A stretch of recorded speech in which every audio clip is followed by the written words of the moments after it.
Muito bom. Então, Arden perguntou como identificar os espíritos familiares. Espíritos familiares, no decorrer das nossas vidas e tudo mais, nós, obviamente, a gente tem diversas passagens, não é? Passagens, inclusive, muitas vezes por estarmos ligados. Vocês não estão aqui por acaso, né? Estudando ocultismo, não estão vendo um programa de ocultismo por acaso também, né? Então, quando vocês... o que vocês precisam perceber é que existem entidades afins que nos acompanham no decorrer de vidas. Por um laço, talvez, kármico de existência que tenham tido conosco, ou por um laço magnético espiritual, ou por alguma coisa que fizemos do lado de lá também, né, do lado espiritual. Então, existem entidades afins. Quem são essas entidades? Aqui, por acaso, aqui no Brasil, dado até a cultura, né, afro-brasileira muito intensa, tem muitas pessoas aí que têm espíritos familiares que são Exus, são entidades da direita, tipo Caboclo, Preto Velho, mas tem outros tipos de entidade que são espíritos familiares que não têm uma classificação específica, não necessariamente precisam ter uma classificação específica. Tem pessoas que têm até um daimon que acompanha, porque isso já vem de outra vida. Então é um serviçal que você reencarna e ele continua com você. Né, de certo, está aprendendo, quer estar perto de você, enfim, existe um elo magnético qualquer. Então, pode ser também um espírito familiar, pode ser até um daimon. Os espíritos familiares, eles ficaram famosos principalmente por duas situações. Sócrates, que falou sobre um mensageiro, o espírito familiar, a necessidade de toda pessoa conhecer o seu espírito familiar, porque esse espírito familiar poderia ser um grande auxiliar no dia a dia, né? E os rituais, né, dos espíritos mensageiros, né, que são comuns aí no ritual, por exemplo, de Abramelin, que você pede, né, aos daimons que eles presenteiem vocês com 4 espíritos familiares que vão se tornar protetores a cada quarto de dia ou quarto de noite, né? Sai um, entra outro. Então, 4 espíritos para ficarem a cada quarto de dia ou quarto de noite na proteção ou para até empregar em atividades mágicas ou aquilo que você precisa. Então é uma integração diferenciada, uma integração mais forçada, né, digamos assim. Então tem que ter você tem que se ambientar com a entidade. Mas existem essas entidades que já estão naturalmente com a gente, que já conversam com a gente, que, enfim, né? Então esses aí são espíritos familiares. O que a pessoa fala, faz muita confusão, é que o espírito familiar, a pessoa acha que é um espírito de alguém da família. Pode até ser, mas não necessariamente dessa vida, pode ser de uma vida passada. Então não há regra. Mas o fato é que todo mundo tem uma espécie de protetor, né, que é confundido, foi confundido com o sagrado anjo guardião. O sagrado anjo guardião, aproveitando até a deixa, é a parcela do poder criador dentro de nós, é Adonai. Então é aquela parcela do eu superior, é o todo que nós temos parte aqui, nós somos parte, né, do todo. Então nós temos essa energia do poder criador emanado, de sabedoria, de crescimento, que está dentro de nós. Quando você se associa com essa onda de criação do poder criador, do todo, você se harmoniza com essa... Então você se diz que você está em contato com o sagrado anjo guardião, que pode sim tomar a forma, como no caso da magia de Abramelin, personificada, porque é um trabalho de 6 meses para a construção dessa parcela do poder criador dentro de você, de Adonai, sagrado anjo guardião, que não é exatamente o espírito familiar. Aquele protetor, amigo nosso, que está do nosso lado, que quebra o galho, sopra as coisas do nosso ouvido, esse é o espírito familiar, não é o sagrado anjo guardião. Que o pessoal está ali, é o anjinho da guarda que protegeu, é o espírito familiar mesmo. E protegem mesmo, tá? Eles protegem muito. Como identificar os espíritos familiares? Só para complementar, existe no curso básico de magia, tá? Existe um ritual do sábio Sócrates para você fazer a atração do seu espírito familiar e você poder conversar com ele, né? Ele vai ter que dar o nome dele para você. Quando ele der o nome, você começa a ter um diálogo com ele. Depois que você iniciou o diálogo com ele num nível mental de projeção, tem que ser uma projeção. E se você não sabe fazer projeção, tem que ser uma coisa imaginativa nesse ritual. Só que o negócio rola mesmo assim. Tá? A entidade vai aparecer, vai se mostrar para você dentro desse ritual que está no curso básico. Tá? E depois aí você tem que contatar. E no dia a dia você vai perceber que ele vai começar a falar com você. Não é para ter medo, é para se harmonizar, né, com a entidade, porque com certeza é um grande amigo que nós temos aí do lado de lá. Tá? Então está aí uma maneira de se harmonizar. O anticristo pode ser um luciferianista? Ô Lucas, aí é que está. Essa figura aí do anticristo, ela não existe. Nunca existiu. Tá? O anticristo, o que seria o anticristo? Aqueles que são contrários à igreja? Né? A figura pregada pela igreja? Se é assim, então todo mundo aqui, a maioria das pessoas aí que não comunga com a imagem criada pela igreja, é um anticristo. Você tem que entender que o evangelho ele foi escrito por pessoas para moldar a uma situação em que a igreja precisava para manter a hegemonia do seu poder. Uma coisa muito importante é que quem era e o que era Jesus Cristo somente, né, só foi identificado 325 DC.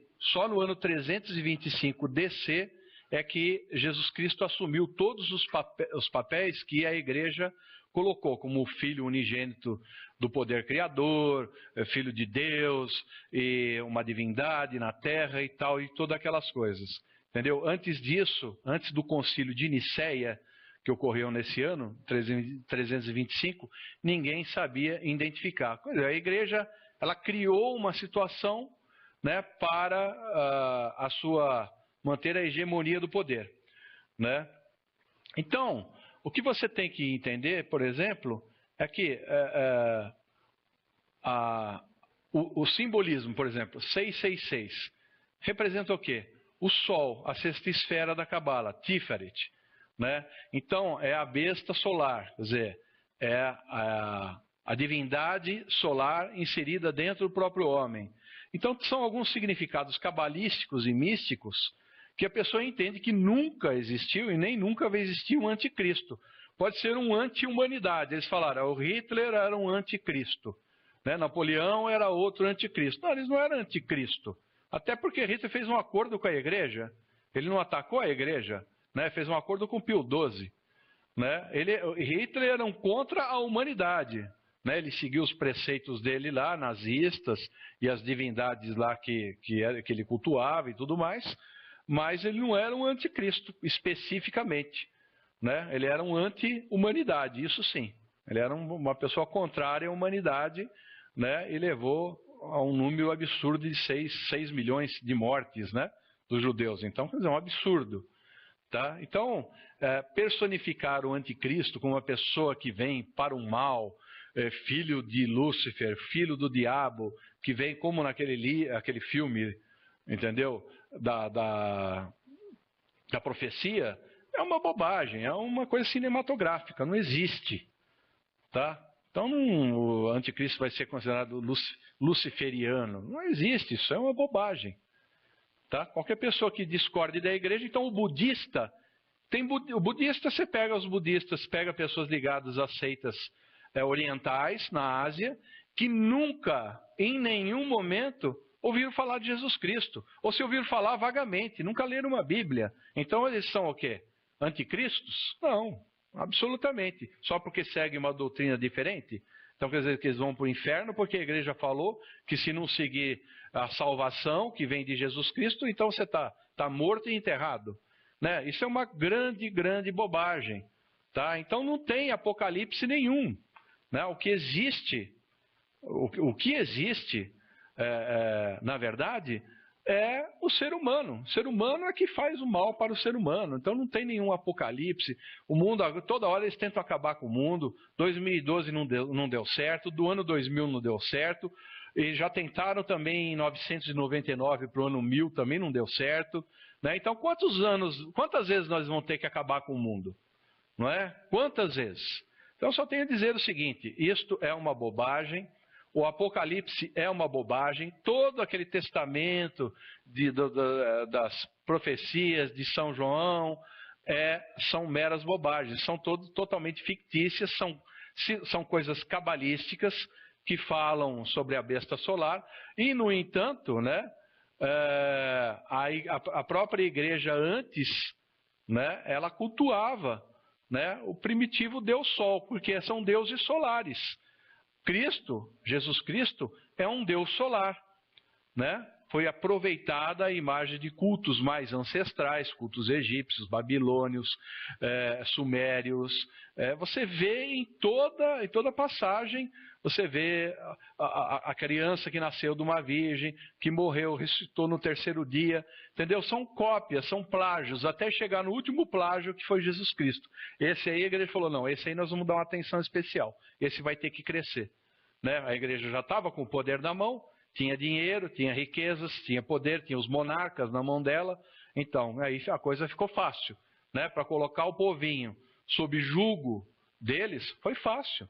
Não foi difícil, tinha só que criar uma personificação. Obviamente, um apocalipse era uma coisa muito importante também para dizer, olha, cuidado, né? O fim dos tempos estão chegando. Então, se você não se aliar agora com a igreja, você vai estar perdido, você vai para o inferno, não é isso? Então, ou você está com a igreja ou você está contra a igreja. Quem está contra a igreja é o quê? O anticristo. Então, você está alinhado com as forças do anticristo. Então, tem aquele anticristo, que é aquele cara todo mal, todo maléfico, né, como prega nos filmes, não é verdade? Que os filmes, o filme Profecia, ele foi criado a partir, né, dos textos de São João, né, das profecias de São João, do Apocalipse. Então, criou-se aquela figura mítica, tão mítica quanto o Jesus Cristo, o que não impede que tenha existido um Jesus histórico, né, com uma pessoa que era um essênio, que curou pessoas, como outros essênios fizeram, São João Batista e tudo mais. Então é muito importante que se entenda isso de uma vez por todas, porque o ocultista, ele não pode estar preso nesse padrão, né, dessa massa de conformismo. Sabe? Não é aceitável para um ocultista ele estar preso dentro desse padrão, ligado a uma igreja católica que matou também milhares de pessoas, né, para afirmar o poder dela, né, colocar sob julgo as pessoas, né, e dizer, olha, fora de mim não há salvação, é fácil, né, é muito fácil, tá certo? Então, vale aí um pensamento com relação a isso daí, tá? Nada contra, porque vocês têm que entender que existem os egrégoras e a Igreja Católica tem uma egrégora. Jesus Cristo é um egrégora, criado por quem? Pelos devotos, pela própria igreja e pelos devotos, que emanam, então, aquela figura mítica passou a ter uma existência física. Porém, deve-se olhar o passado dessa figura mítica e observar que essa figura mítica se alimentava de sangue. Né? Olha as cruzadas, tá? Olha a Inquisição, principalmente as Guerras Santas. Quantas pessoas não morreram em nome de Jesus Cristo? Quantas pessoas não morreram? Né? Então, como é que é isso? Não são todos filhos de Deus? Certo? Então, sabe, esse tipo de coisa, você olhar o cosmos infinito, universal, e começar a pensar que só aqui a Terra, vem o Filho de Deus só aqui na Terra, já é uma grande bobagem, né?